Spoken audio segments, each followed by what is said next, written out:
Kiai Haji Ahmad Rifai adalah salah satu ulama tarekat Indonesia yang berasal dari Jawa Tengah.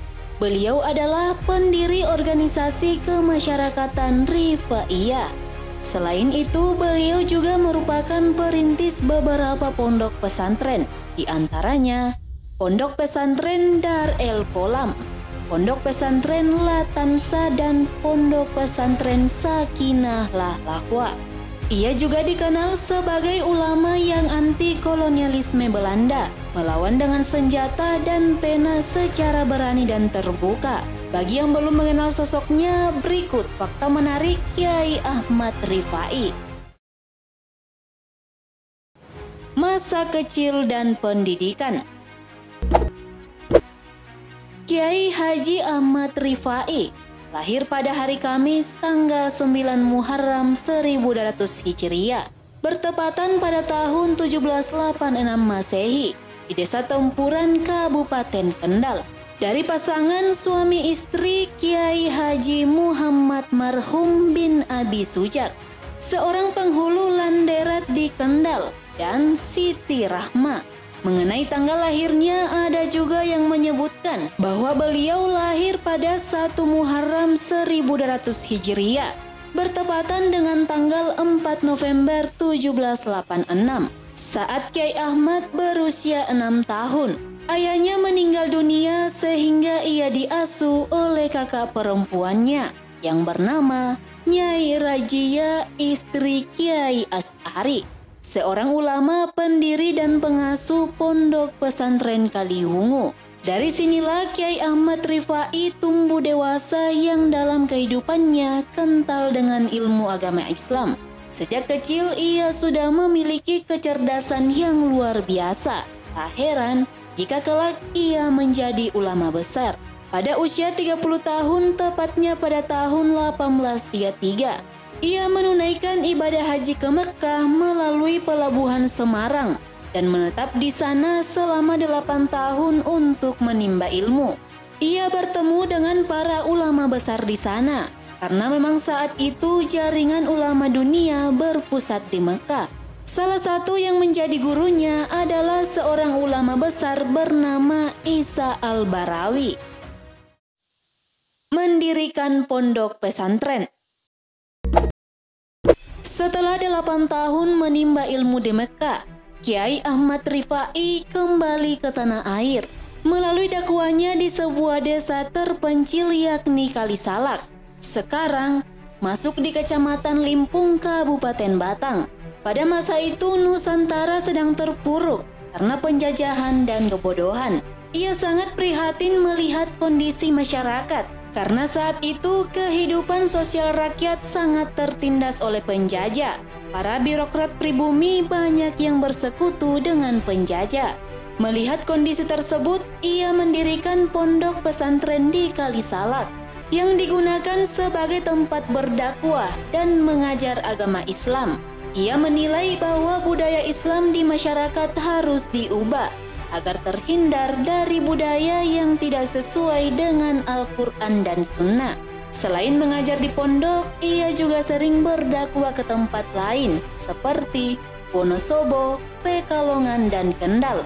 Dari dakwahnya tersebut menjadikan pondok pesantrennya diketahui banyak orang, sehingga mereka berbondong-bondong ke pondok pesantren Kalisalak untuk menyantri pada Kiai Ahmad Rifai. Dakwah dan pengajaran yang disampaikan Kiai Ahmad Rifai tidak selalu berbicara tentang hukum Islam, tetapi juga protes sosial karena ia melihat bahwa pemerintah kolonial yang selalu menindas masyarakat pribumi. Ia meyakini pemerintah kolonial adalah kafir dan harus diperangi.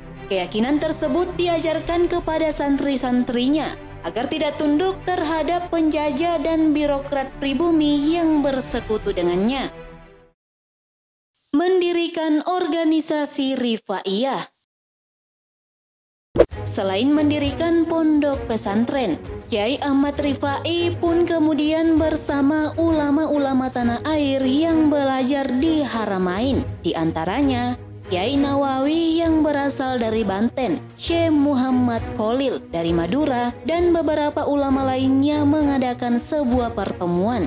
Mereka membahas kehidupan muslimin Indonesia yang masih dekat dengan hal-hal mistis dan kesyirikan. Dalam pertemuan itu, mereka mengadakan musyawarah untuk memikirkan nasib umat Indonesia yang sedang terbelenggu oleh tahayul, kufarat, dan mistis. Bahkan, bangsa Indonesia sedang dalam cengkraman Belanda. Hasil musyawarah yang mereka sepakati bersama adalah mengadakan pembaharuan dan pemurnian Islam lewat pengajian, diskusi, dialog, dan penerjemahan kitab-kitab bahasa Arab ke bahasa Jawa. Sebuah gerakan pembaharuan pun muncul di benak ulama-ulama tersebut. Dari gerakan pembaruan itulah Kiai Rifai kemudian membangun organisasi sosial kemasyarakatan yang disebut Rifaiyah. Organisasi ini bergerak di ranah sosial keagamaan dengan objek pembaharuan masyarakat desa. Dalam perkembangannya, gerakan ini menjadi aksi protes penjajahan Belanda dan kaum tradisional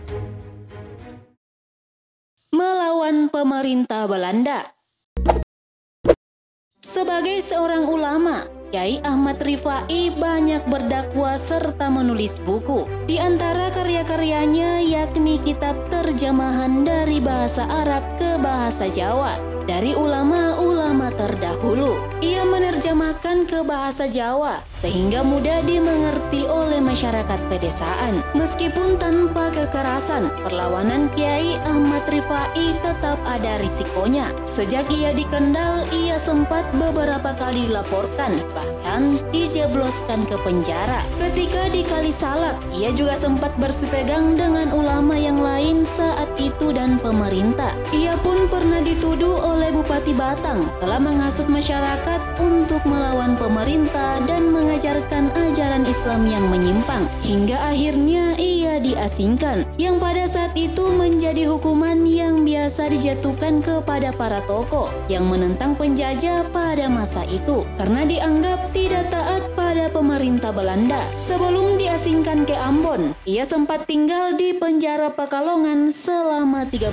hari. Dalam masa pengasingan, ia sangat produktif menulis dan menjalin komunikasi rahasia dengan santri-santri yang ada di Kalisalak melalui saudagar Semarang yang berlayar ke Ambon. Saat hal itu diketahui oleh Belanda, ia kembali diasingkan ke kampung Jawa Tondano, Sulawesi Utara hingga akhir hayatnya. Akhir hayat Kiai Ahmad Rifai.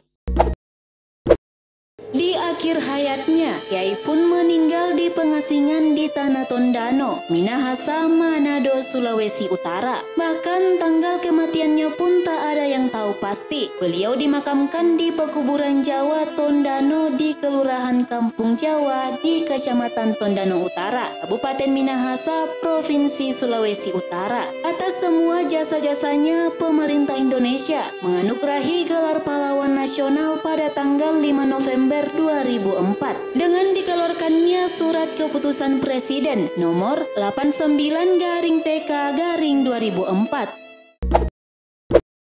Terima kasih telah menonton video ini. Jangan lupa like and share serta sampaikan kritik dan saranmu di kolom komentar. Sampai bertemu kembali di video Historia Biografi selanjutnya.